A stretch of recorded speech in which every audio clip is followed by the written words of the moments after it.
Thank you, Santa, elves, reindeer, all the attendees here at KringleCon. My name is Tim Medin. I'm going to be talking to you briefly here at KringleCon about hacking Dumberly, not Harderer. I wanted to just talk through that some of the simple techniques that we oftentimes see when it comes to our hacking that end up getting us in. It's not often these really high tech techniques. I mean, sometimes it is, and don't pretend it's not. But so many times it's these really simple mistakes or really simple hacks that are going to be the piece that are going to allow either a bad guy in or someone, a penetration tester or a red teamer into your organization. I kind of have to remind myself all the time to sort of pull it back a little bit. I end up sort of overthinking some of these issues sometimes, and oftentimes just simply being lazy is enough to help me sort of solve that problem, pull it back a little bit.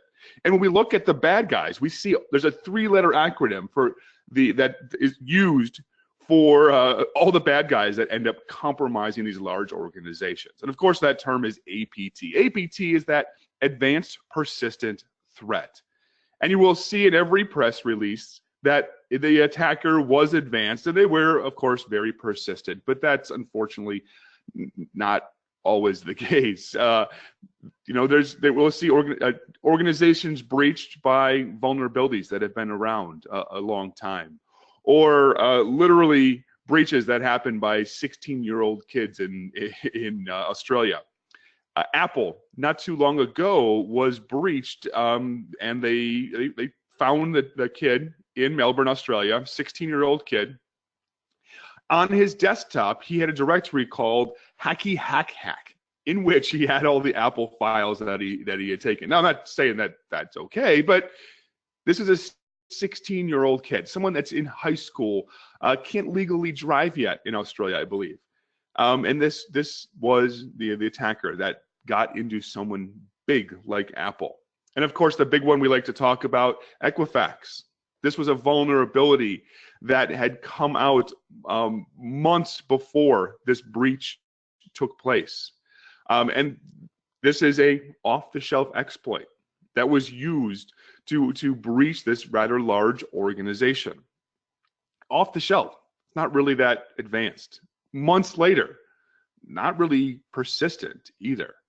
So that APT often isn't very A, advanced, or P, persistent. Of course, they are definitely going to be a threat. And we can see some here. When we're talk through now are some of the simple techniques that I end up using in some of my pen testing and red teaming that help me get into some of these organizations. And you can use these against, of course, your own organization with permission, of course, and test some of your security as well. So phishing 101, right? We see this all the time. Bad guys are using this technique to get into our organizations. So one of the first things we need to do a successful phish is we're going to need to find a domain, right? So I'm going to need to find a domain that is going to allow the emails into the organization. And also, I'm probably going to have to deliver some kind of content or establish a command and control channel, which means that outbound communication is going to have to be allowed. And if you've got proper security defenses, you should, of course, be filtering the inbound mail and also limiting the websites that your users are going to. So they should not be going to, of course, known bad domains. Another thing, we should not allow our users to access brand new domains. There's nothing really out there for your users where they need to get access to a domain that was registered 5.5 minutes ago. Now, of course, we have some ways around that, but we want to catch some of that low-hanging fruit. Now, one of the things that I like to do is I like to go search for expired domains. I like to base my business and my success on the failed hopes and dreams of others, right? You know, someone has bought a domain, what in hopes of starting a business, becoming the next Facebook or Uber, and then of course they don't renew the domain. And what we can do is we can use these domains for our phishing attacks, for setting up some of our websites. So we can search through these and look for domains that are categorized and have a known good reputation associated with that. When it comes to emails, we tell our end users all the time, Don't click on links in email. Don't click on attachments in email. We also tell our end users, hey, if you've got any sensitive information, make sure you send that information securely. Unfortunately, what we see is every single secure email system includes either a link or an attachment, and sometimes both. Right? So what we can do is we can actually use that to our advantage when it comes to phishing. So I can go to something like expireddomains.net, look for any domain that has the word messages in it, check its reputation, we'll talk about that in a second, and then use that for phishing. And now I'm Steve from the help desk, and I'm asking for your help in testing our new secure email system, which means attachments or links. And what that means too probably is because it's secure email, you may have to log in. So here's a couple example domains that I pulled off from expired domains a few months ago that we could use in something like phishing.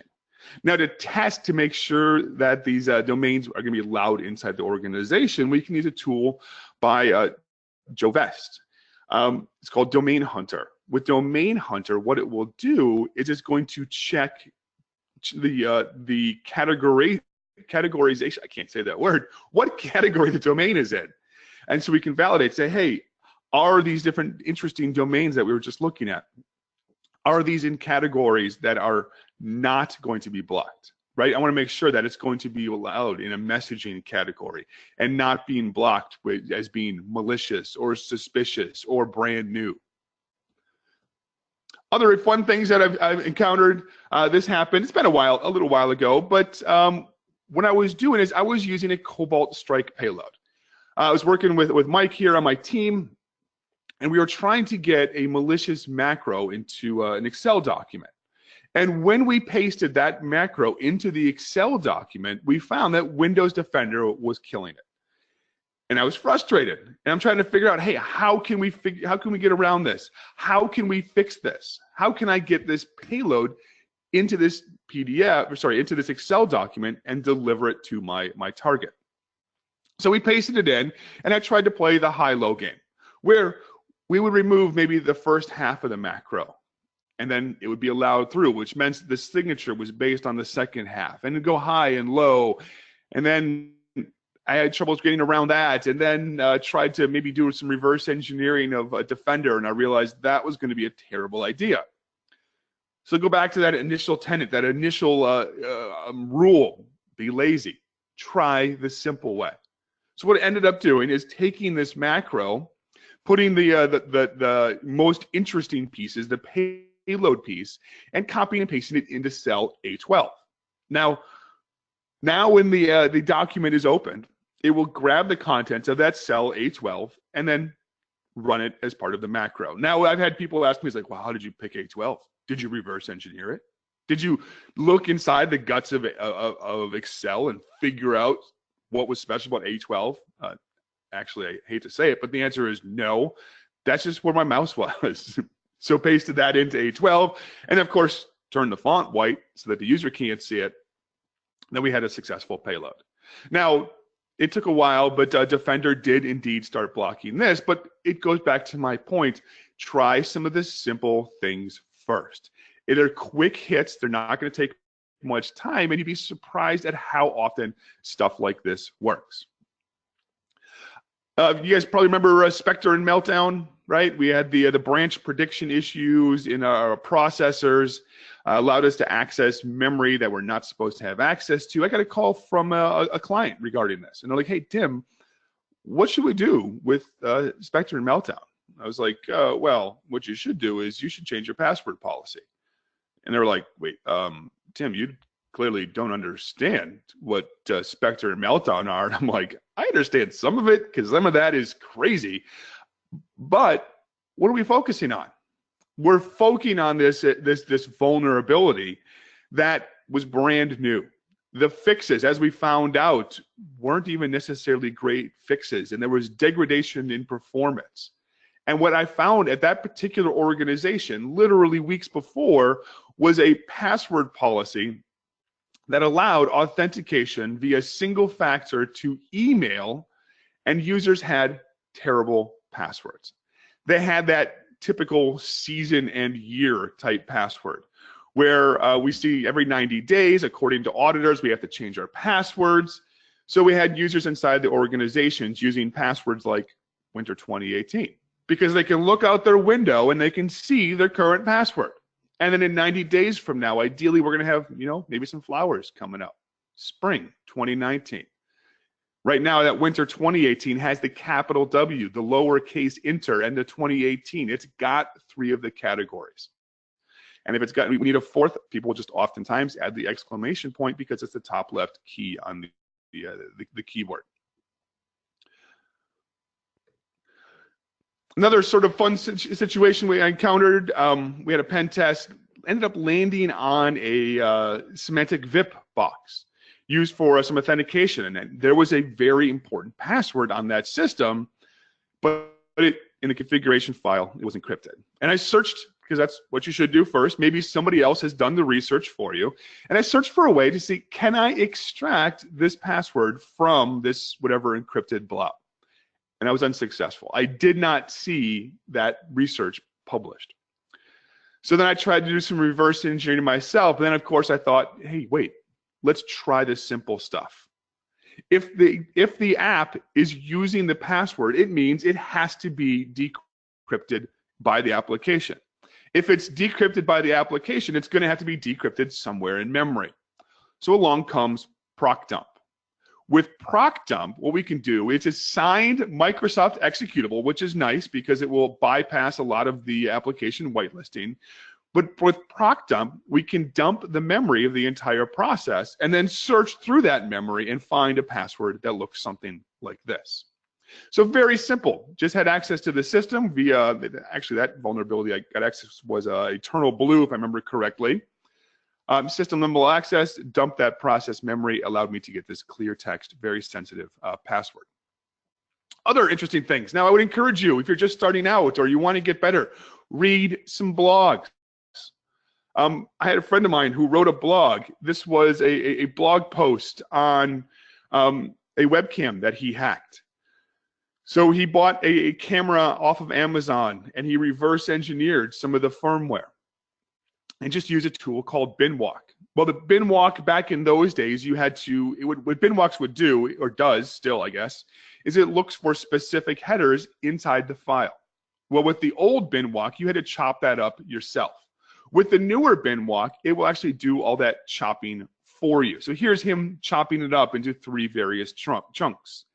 And then inside that, he extracts one of those chunks and he sees, hey, look, there's a file system. And he looks at the file system and then finds that there's a file called, or directory called Anani. Inside Anani is this mjpeg.cgi. And he simply browsed to that website, accessing the URL Anani mjpeg.cgi, and he had anonymous bypass for this camera. So I was like, well, that's kind of cool. I can do this too. So I go to Amazon. I spent $45 on a camera. Literally followed this hack by numbers, different brand, so a little bit different process. Ended up getting access to the file system. Look in Etsy password, and I found a hard-coded credential, one that you don't see in the admin interface. It was essentially a manufacturing backdoor. It was meant for factory testing. Very, very simple technique. Literally just follow this hack by numbers by somebody else. And we'll see other just really simple vulnerabilities floating around. So for example, one of my favorites was this SQL bug. This SQL bug, if you asked the MySQL server enough times to authenticate, it would say, sure, fair enough. Call this the children's soccer trophy. Oh, you tried hard. Congratulations, you now have access. What happened is with this bug is one out of 256 tries, it would give you access to the MySQL server. So simple sort of bug right there. We see these. There was a similar one with Cisco SSH auth bypass where it would ask you, do you have a private key? But it would never actually check the private key. It says, oh, you got one? Oh, fair enough. I trust you. Come on in. And if you think that none of these 2 bugs, this MySQL and Cisco bug, are a little bit older, but if you think those are old, we still have things like libssh. Where with libssh, I authenticate to the server and I tell the server, oh, by the way, we're done authenticating. The server's like, oh, fair enough. You should now have access. So we see some of these simple bugs. None of these techniques are that advanced. None of them are anything that's out of the realm of possibility, even if you're relatively new. So never pretend that you know too much, right? Try the simple stuff. It's really easy for me to sort of outthink myself and try to take it too high. But when I take that step back is oftentimes when I have success. At the same time, learn from some newer people. Get that other perspective. Ask, hey, random intern or whatever, what would you do in this particular situation? And don't turn it into a test. Take their input and run with it. Don't come back and necessarily squash them. I'm like, well, here's how I would do it. Because there's only so many times they're going to come to you for advice or direction if you keep squashing their ideas. Learn from them and use that. They are a tremendous value. They're not poisoned, if you will, with the perspectives and the preconceived notions that the rest of us might be. Similarly, I encourage you to go out there and teach others. There was nothing in any of these techniques that were particularly advanced. Go out, give a talk. There's plenty of B-sides around. You've probably many local conventions or meetups near you. Go out and share some of that information. You are going to have some information that I don't. You've done something that I haven't. I mean, you could be as simple as literally going through somebody else's hack and saying, hey, here's my spin on it. Here's how I learned. People need that. One of the greatest examples of that is Mike Saunders, one of the guys I work with. He did a talk at DerbyCon 2017 about exploitation 101, how to write an exploit. Room was packed and he had people come up to him afterwards and say, hey, thanks, Mike, for showing that to me. I wanted to ask, I wanted to learn this, but I was sort of afraid to ask other people because they felt like they should know it. Feel free to ask and go out there and teach, because people need that sort of, whatever information you've got, I can guarantee you someone somewhere is going to need that. So with that, I want to thank you so much for the time here at KringleCon. Don't forget your hats and gloves. It is mighty cold outside, and we wish you guys all a very happy holidays.